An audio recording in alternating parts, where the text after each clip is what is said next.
Assalamualaikum warahmatullahi wabarakatuh.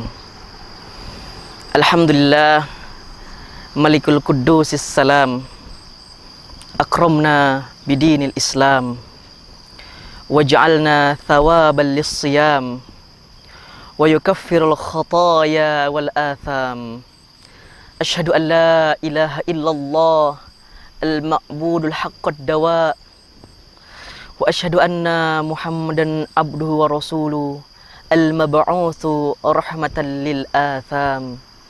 Sallallahu alaihi azka salatin wa atamma salamin.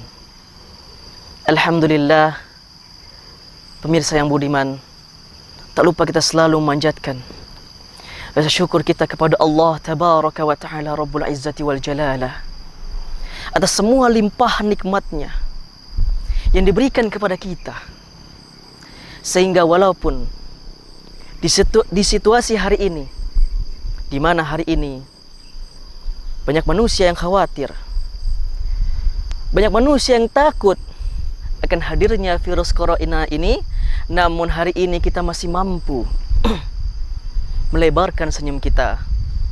Hari ini kita masih mampu untuk menebarkan kebahagiaan ke lingkungan kita.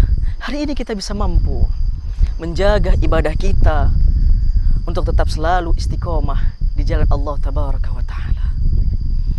Maka selayaknya kita jadikan nikmat ini sebagai jalan kita untuk menambah cinta kita kepada Allah Tabaraka wa Ta'ala Rabbul Izzati wal Jalalah. Semoga dengan rasa syukur ini Allah selalu menambah kenikmatan kita, sehingga nantinya kita di akhirat dicatat oleh Allah sebagai hamba-hambanya yang bertakwa. Amin ya rabbal alamin.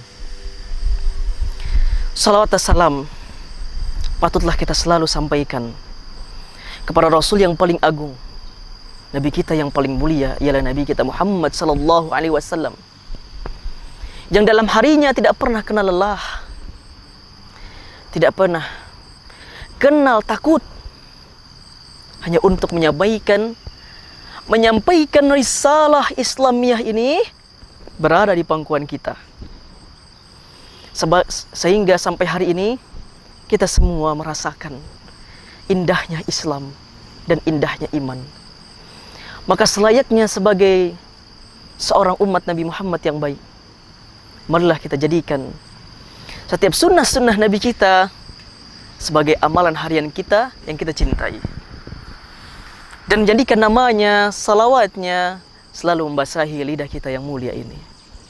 Semoga nantinya Allah mempertemukan kita dan mengumpulkan kita dengan Nabi kita tercinta Muhammad sallallahu alaihi wasallam di telaganya, Telaga Al-Kautsar. Amin ya rabbal alamin. Pemirsa yang budiman, kita lihat bagaimana di bulan Ramadan ini fenomena di sekeliling kita, alhamdulillah, kita dapati terutama kebiasaan-kebiasaan di negara kita. Ketika masuknya Ramadan, kita melihat situasi di masjid-masjid, di lingkungan keagamaan, penuh dengan suara hiruk pikuk lantunan Al-Quran. Maka perlu kita syukuri kebiasaan ini yang hadir di lingkungan kita ketika setiap Ramadan. Namun ada beberapa hal yang ingin saya sampaikan kepada pemirsa yang budiman, yaitu yang pertama, bagi pemirsa budiman yang belum mampu membaca Al-Quran dengan baik dan benar, maka bagaimana di bulan Ramadan ini Anda mampu memperbagus bacaan itu, sehingga bacaan itu dapat dinikmati oleh manusia, malaikat, dan Allah Tabaraka wa Ta'ala. Jangan pesimis. Jangan pesimis ketika Anda memperbaiki bacaan Anda, sedangkan orang di samping Anda telah menghatamkan Al-Quran sekian kali, 2 kali. Jangan pesimis, wahai saudaraku yang budiman. Karena sungguhnya Rasulullah SAW bersabda, khairukum man ta'allama al-Qur'an wa 'allamahu. Karena sebaik-baiknya kalian ialah mereka yang mengajarkan Al-Qur'an dan mempelajari Al-Qur'an. Dalam hadis ini, Rasulullah ingin memberikan semangat kepada siapapun dari kalian yang belum mampu membaca Al-Quran dengan baik dan benar, maka jangan malu, maka jangan pesimis untuk selalu mempelajari Al-Quran agar bacaan kita mendatangkan rahmat dan barokah bagi kita.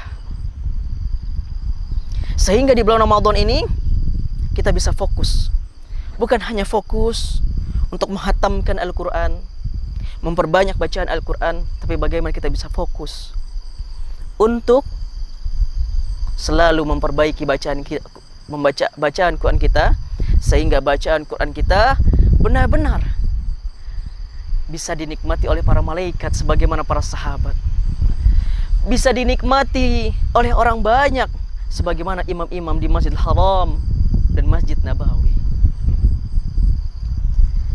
Yang kedua, hadirinkan Allah Subhanahu wa taala, yang perlu saya sampaikan, kita lihat banyak tatkala Ramadan orang berlomba-lomba bagaimana dia dapat, bahkan harus menghatamkan Qur'annya minimal 1 kali, minimal 2 kali, minimal 3 kali. Sehingga dengan obsesinya yang tinggi, dia berusaha membaca Al-Quran dengan cepat. Kenapa? Karena agar sampai target dia untuk menghatamkan Al-Quran di bulan Ramadan. Namun hadirin dan pemirsa yang budiman, perlu kita ketahui, Allah Subhanahu wa taala berfirman, "Warattilil Qur'ana tartila." Dan bacalah Al-Quran dengan tertib dan tartil. Tartil dengan ritme, dengan irama yang mampu dinikmati oleh orang lain, dengan irama, dengan ketukan yang sewajarnya. Maka kebiasaan ini setidaknya perlu kita ubah.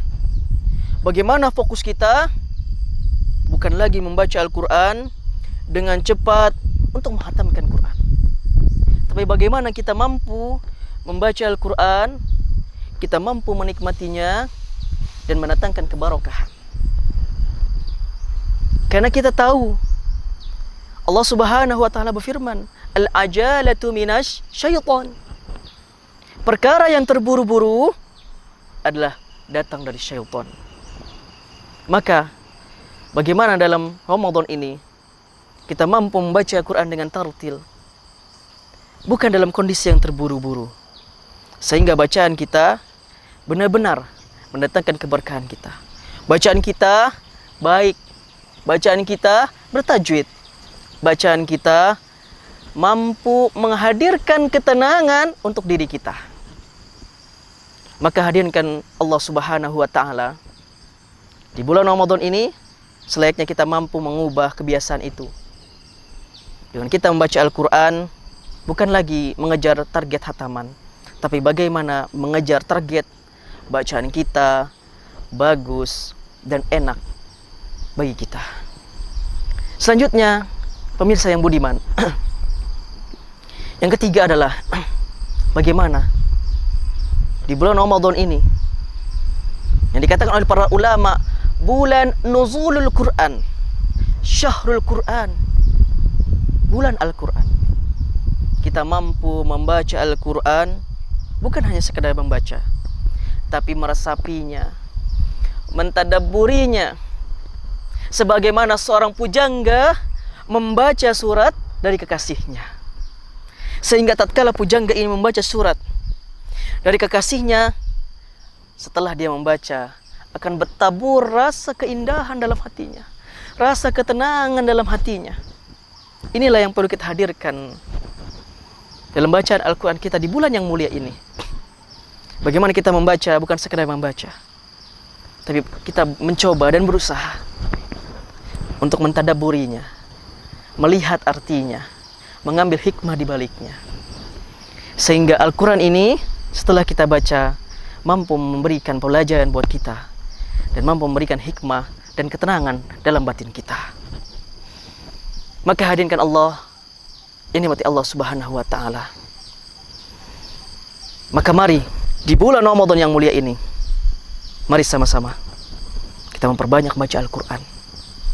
Sehingga dengan membaca Al-Qur'an ini kita mampu diangkat oleh Allah derajat kita menjadi orang-orang yang mulia, sebagaimana Rasulullah menjadi mulia karena Rasulullah menerima wahyu yang mulia berupa Al-Quran. Sebagaimana Jibril menjadi malaikat yang mulia karena dia menjadi seorang malaikat yang mengantarkan Al-Quran kepada Nabi Muhammad. Sebagaimana Ramadan ini menjadi mulia karena di bulan ini turun Al-Quran yang mulia. Sebagaimana malam Lailatul Qadar menjadi mulia karena di malam itu Allah turunkan Al-Quran yang mulia. Sehingga jika di Ramadan ini kita mampu membaca Al-Quran, menghiasi Ramadan kita dengan Quran, insya Allah akan diangkat oleh Allah menjadi hambanya yang mulia, sebagaimana Allah mengangkat Nabi Muhammad, malaikat Jibril, Ramadan dan malam Lailatul Qadar menjadi mulia. Semoga Allah Subhanahu wa taala memberikan kita kekuatan untuk mampu melaksanakannya, dan semoga Allah memberikan kesabaran buat kita untuk dapat mampu melaksanakan juga. Semoga tausiah ini bermanfaat untuk kita. Saya tutup, wabillahi taufiq wal hidayah. Wassalamualaikum warahmatullahi wabarakatuh.